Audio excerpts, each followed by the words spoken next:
Hey folks, I'm not doing that tonight. But I know I'm loading this up on a Sunday. I'm sorry. But I'm having to adjust to the craziness that happens around the house. Today, I'm going to focus on one major option. An option that pretty much everybody sees, and it's got the choice of to make it more personal, more each person's style, and that is your color option. Today I'm doing the color option, talking about color options, colors, paint, what color the car is. Because originally it was either going to be wood and black painted metal or black, until with some blues, some greens, nothing too wild, too bright. I'm, like I said, still setting up everything, probably figuring out the lighting and everything. As you can tell, oof, that little light's bright. Of course, you always will see me have my mug. Different drink every time. It'll be, but nothing like alcohol. Maybe once blue moon, but not that one.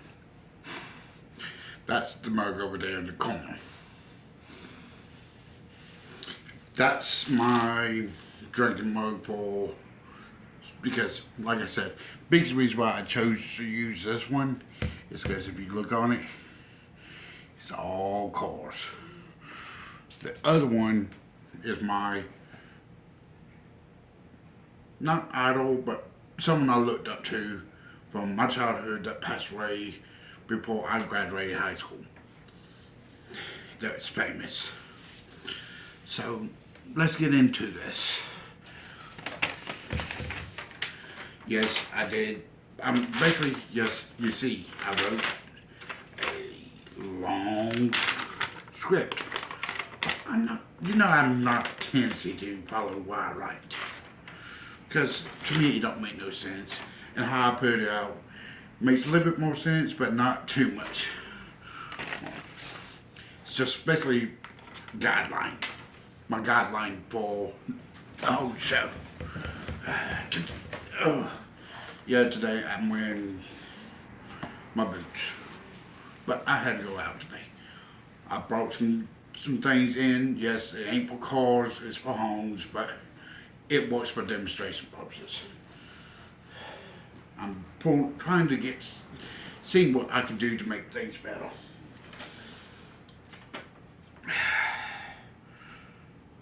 Back to, like I said, back to the first cars, like the original the original Mercedes, the original Benz, the 3-wheeled, 1-horsepowered motor car from Germany. Yes, it was wood and metal. Colors were black and wood tones. So, seat was one bench seat, and that's it. Basically, if you know any true history about cars, you know, yes, Mercedes is the first car to be built in the 1800s.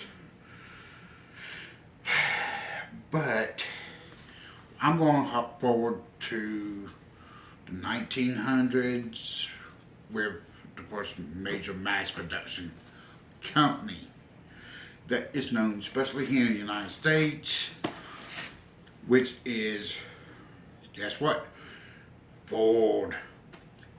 And Mr. Henry Ford himself, Sr., not the third, had a saying: you can choose any color you want as long as it's black. All his the first Model A's and stuff and Model T's were black. But when as brands come in like Cadillac and stuff, you had more color choices like maroons and stuff like that. Let me see if I got any of those colors. got too many of those. You had tones in these darker gray, green colors like this green, this gray, black. That's, and then yeah, over time things got kind of better in color wise. You even had, I guess I didn't grab any of the red tones because I grabbed a lot of colors from the 70s because that was my favorite color generation. Late 60s, early 70s. Excuse me. But we will talk about that in a few. And like I was saying earlier, as time got on, your 1910s, 1920s, you start having those colors where, like, these creamier whites and brown. Actually, this is another color that was very popular. Brown. Yeah, this ain't exactly brown or brown. This is a little bit lighter tone than that. But these colors, you're going to realize they come up around the 1930s. You were having colors like, I know I picked up one that I know was somewhat of a color back in the 1930s. Like that. You see it? Beautiful. Beautiful 1930s colors. But that's also when you were known hearing about your racing colors. The United States was not yet really picked back then. But Mercedes, Germany had white and silver as their colors. France, with the Bugattis, was your blue. Italy with Ferrari was red. But red really was United States, but then red wasn't the color they wanted. Then they didn't. But Italy took that color over. Yeah, most of you had tans and stuff. But yeah, color wise, it's not that. Your choices were limited. Like nowadays, you got a little bit more choices than you did back then. But let's go on, hit up to the 1950s. That's when we had these more colors like pastel colors, like your blues, your pastel yellows. Which, yeah, you're gonna see. I'm gonna grab stuff like that yellow. Oh, actually, that's apricot yellow, or cream, or whatever you want to call it. You had your acid colors. You had the pastel blues, yellows, Christmassy color. Not Christmassy, but Easter style colors were popular. Apricots, avocados, starting in the 50s and running through into the 60s. But Ferrari was the prestige, mostly red car. Germany had a bunch of greens, so did green was actually British racing green. Beautiful green. Don't have none around here. I wish I did. Actually, if I took and flipped this camera and pulled up my Horizon 4 I could show you a bunch of colors. But I ain't gonna do that because I don't want to pop things in and have to go through a lot of stuff and have other noises in the background other than my talking right now. Then here comes the late 60s, early 70s. This is when we got the wild colors. For example, from Chevrolet, this is the closest I could find for a house to Sundance Orange. One of my favorite Chevrolet colors, but it was a GM color in general. And then you had your like wild greens and crazy purples from like Chrysler for like the green barracudas, the plum crazy purple, all the Chargers and Challengers, the banana yellow. I mean, when I say plum crazy, I think I might have a plum crazy, close to a plum crazy right here. Let's see. I do. Right there. That is plum. And yes, it's beautiful. But it was also one other issue with back all throughout those times, because you didn't have to deal with it. Now you have multi stages, but back then you also started getting your flakes, your metallics, your back in the 30s or 40s or 50s you had your matte colors as well, no gloss, but that's because how they were finished. Finishing colors, because it was all one stage. And I'm saying this because I went to school for auto body. So I know how to paint. I know what I'm talking about as far as paint. One stage, enamel, paint is what they used to use. Now on most of your new cars, you're going to have what they call a 2-stage or a 3-stage. 2-stage is a base coat, clear coat, with either the flake, if you're doing like a metallic flake, it would be in the base coat, sometimes in the clear coat, not always, but most of the time it's in the base coat. Then you have your 3 stages, like your pulls, like you can see on Cadillac, Lexus, Lincoln, what other brand like that? High-end Acura, that type of car, luxury car. Now, but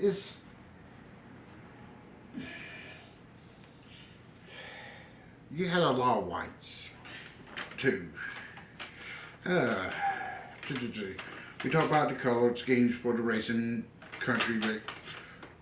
colors for the countries. I did. Now let's see. Oh yeah, talking about the late 60s, early 70s. Horsepower era. With your Chargers, your Challengers, with the Hemis, the small blocks, big blocks, major horsepower. Loving my favorite generation of cars. Even though I'm not that old. I'm old enough to be. I saw one gas era, gas crisis, and I saw everything up to now. I'm that old, but I'm not to see both gas crises. That's to give you a clue to my age range. Now, let's see what we got on about after the 70s. Time for the born years. After the major crisis, gas crisis. The first one, not the one I lived through. I lived through the second one during this time period when we went from big box to little box and started getting your round shapes started in the 90s type of deal. Let's talk about the late 70s into the early 80s, then the gas crisis. Then the gas crisis, we started getting very boring and bland, or at least in my aspect. Was popular then, but bland to me being a painter. But this is also where we started getting the two-stage paint process as well. Started. That's mid-80s. But color-wise, we had all your basic blues, blacks, whites, tans, browns, some silvers, but nothing too wild or crazy unless you went into specialized cars like the McLaren Mustang, which was a bright orange Mustang. Or you had to go with your Guntars, Ferraris. Those had wild colors, but mostly Lamborghini was starting this wild color scheme back then for their supercars. But this is also starting of the real, true supercar generation. Yes, before that, supercars weren't considered a thing because it wasn't over 200 miles an hour easily. Then here we go, keeping that trend for the next 30 plus years on everyday cars, the bland blur style colors for the most part. Variated, but did get a little bit spicy with new metallics, the pearlescence, the candies that they started painting up as base options, as an option for a car. Then here we come with, like, yes, Lamborghini had all their favorite big color schemes of yellows, oranges, reds, silvers, blacks, and whites.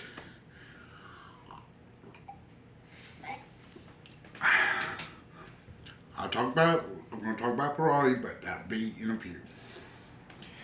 But you still had like specialized colors starting to come back out. For example, mid-90s, here comes Mustang.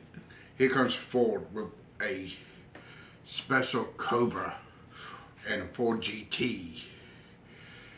Ford Mustang GT with the chameleons. Oh, the Ford Chameleon paint. Want some of the most expensive paint for American production. Cost $5,000 to get 1 gallon. Trust me, I've had to price it out because I wanted some to paint. What was it? I wanted to paint a Cadillac. The Cadillac I was looking at buying to make it my own. I was going to buy an old school Cadillac. Trust me, I don't like the North Star generation Cadillacs. I did not like, except for the STS. But I was looking at a Coupe de Ville from the late 70s to do that in. And I was going to throw it on a set of 20s. I admit that. I like big rims, and except for on certain things. And Cadillacs were good for big rimming at the time. Because this was late 90s, early 2000s when I started thinking about this. But you had your specialized colors for like Ford, Corvettes, but they were all based on like reds, maroons, especially for Chevrolet. They didn't actually have a picky, poof, pop out color. Still truly don't. Only thing you can actually say Chevrolet or GM has that was strictly for their paint scheme was their gold emblem for the longest time. Dodge had the Viper Red and the Viper Blue in the 90s. Ford had that chameleon paint.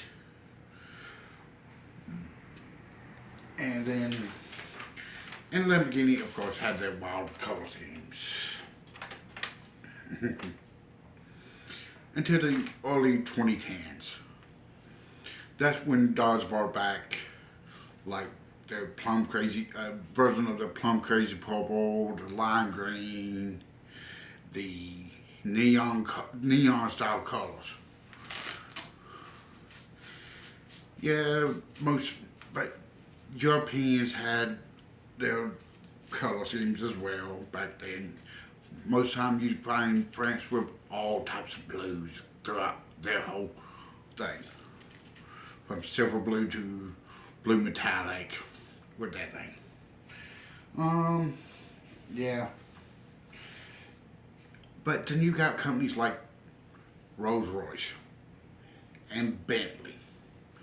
Those two companies are the kings and queens of letting you really be personal about your color choices. Especially Rolls Royce. Rolls Royce now will let you choose any color you want. If you can get a color, a thing where they can read the color scheme, they read the color how the spectrum is of it, they can put it on their car. Same thing with Bentley. You also have Lamborghini, who has a more variety choices. Koenigsegg, Bugatti, all of them have the choices. If you really want to know what color you want to see, really good colors for, if you restore a car, go pick up a color book from your local automotive paint store. If you don't, or if you got a particular specialized color like what we see on lowriders and stuff, candies and stuff, you can go and talk to your local paint shop that might do that. Me, I like sticking to matte colors, but that's the clear coat section. I can choose to be a gloss, a semi-gloss, or a matte finish. I love the matte finish. That's always been me. There's only one company in the world that gives you limited choices and will cause you trouble if you vary from their choices, and that is Ferrari. Yes, I like Ferraris, but I'm picky about the ones I choose. Unless I'm on the game to collect them, honestly, I only want about 12 Ferraris across the whole container of Ferraris that's ever been produced. I only want about 12 out of like 50. I'm sorry. I know that sounds bad, but I am that way. And you know how to, like I said, hit me up on historyofcaroptions@gmail.com if you want more information. If you want, y'all can send me information about what you want to hear.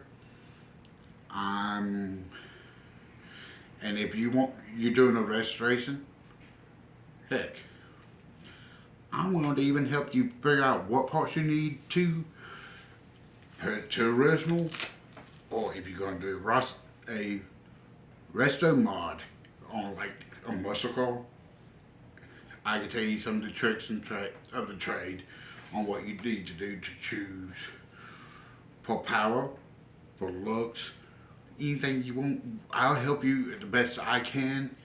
Thank you for watching again. Y'all have a good week, and I will see you next week.